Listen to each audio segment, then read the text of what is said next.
টি-20 বিশ্বকাপের গ্রুপ পর্ব থেকে ইংল্যান্ডের বিদায় হতেই পারত। পরিস্থিতি ওই রকমই তৈরি হয়েছিল।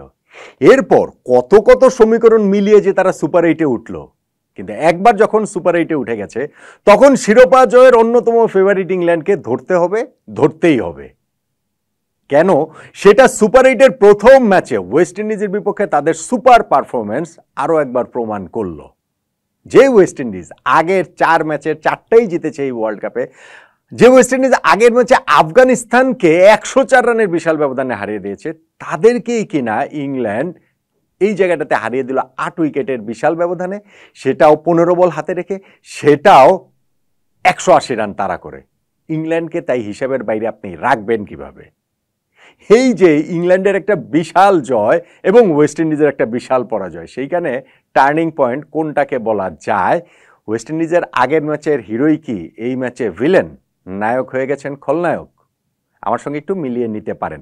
দেখুন, 180 রান তাড়া করা সবসময় কঠিন, ওয়ার্ল্ড কাপের মতো স্টেজেও কঠিন, উইকেট যতই ব্যাটিং সহায়ক হোক সেটা কঠিন, কিন্তু ইংল্যান্ড সেই কঠিন কাজটাকে এত সহজভাবে করেছে, মনে হচ্ছিল যে তারা আসলে 120 রান চেস করছে।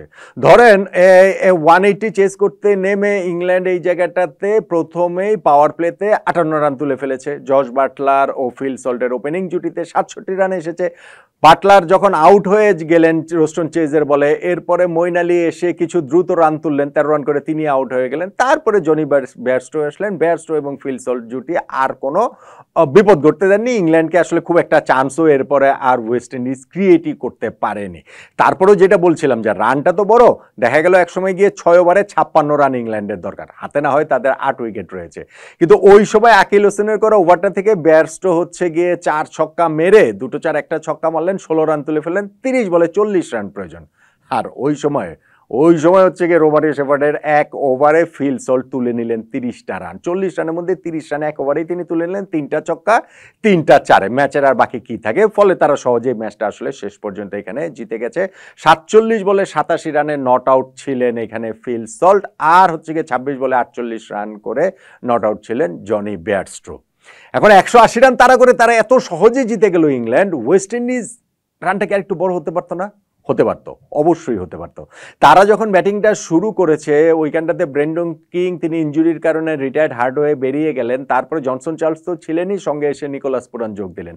এই দুজনের পার্টনারশিপটা হলো কত 41 বলে 54 রানের একটা পার্টনারশিপ হলো, কিন্তু আসলে সেইটা খুবই স্লো ছিল।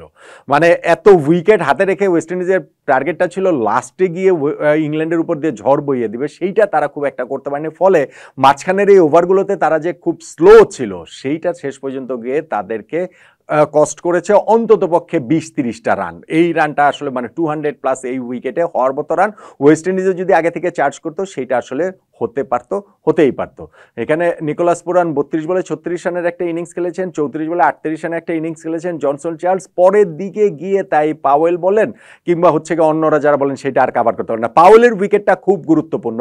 তিনি লিয়াম লিভিংস্টোনকে ওই 15 নম্বর ওভারটাতে 3-3টা ছক্কা মেরেছিলেন, এবং ওই ওভারের লাস্ট বলে তিনি যখন আউট হয়ে গেলেন, এইটা আসলে ইংল্যান্ডের জন্য একটা বিগ একটা ব্রেক থ্রু ছিল বলে আমার কাছে মনে হয়। ফলে যেই উইকেটটাতে রান 200-220 হতে পারতো, ওয়েস্ট ইন্ডিজ সেখানে 180 রান করেছে, এবং সেইটা চেস করতে ইংল্যান্ডের আসলে একটুখানিও সমস্যা হয়নি। তাহলে ম্যাচের টার্নিং পয়েন্ট আপনি কোনটাকে বলবেন? আমি যেটা বলছিলাম, ওয়েস্ট ইন্ডিজের আগের ম্যাচের হিরোই কে, এই ম্যাচের ভিলেন নাকি? গত ম্যাচের হিরো কে ছিলেন? Nicholas Pooran. 98 রানের একটা বিধ্বংসী ইনিংস খেলেছিলেন এই ওয়ার্ল্ড কাপে, যেটা এখনো পর্যন্ত হাইয়েস্ট স্কোর। সেই পুরান আজকে যেই ব্যাটিংটা করেছেন, 32 বলে 36 রান, খুবই স্লো ব্যাটিংটা করেছেন। জনসন চার্লসের সঙ্গে মিলিয়ে আমি বলবো, তাদের ওই পার্টনারশিপের কথাও বলবো। আর পুরান হচ্ছে গিয়ে আরও বেশি তাকে কাট করে দাঁড় করানো যায়, কারণ পুরান ওই ওয়েস্ট ইন্ডিজের যে ওই 180 ডিফেন্ড করতে নেমেছিল, সেখানে তিনি 2-2টা ক্যাচ ড্রপ করেছেন। টাফ চান্স ছিল, কিন্তু সেটা আসলে ধরাটা উচিত ছিল। মঈন আলীরটা ওইরকম কস্ট করেনি, কিন্তু ফিল সল্ট যিনি 7 রানে ছিলেন, তার ক্যাচ ড্রপ করাটা ইনিংসে, সেটা বোধহয় 3rd ওভার, ওই ক্যাচ ড্রপ করাটা তো শেষ পর্যন্ত অনেক কস্টলি হয়ে গিয়েছে। ফলে আমার কাছে মনে হয় এই ম্যাচে যে ইংল্যান্ডের বিশাল জয় বা ওয়েস্ট ইন্ডিজের যে বিশাল পরাজয়, সেই জায়গাটাতে আসলে টার্নিং পয়েন্ট আমার কাছে নিকোলাস পুরানের পারফরমেন্স, তার ব্যাটিং, তার এই 2টা ক্যাচ ড্রপ, স্পেশালি ফিল সল্টের তার এই ক্যাচ ড্রপটা। আপনি কি আমার সঙ্গে একমত হবেন?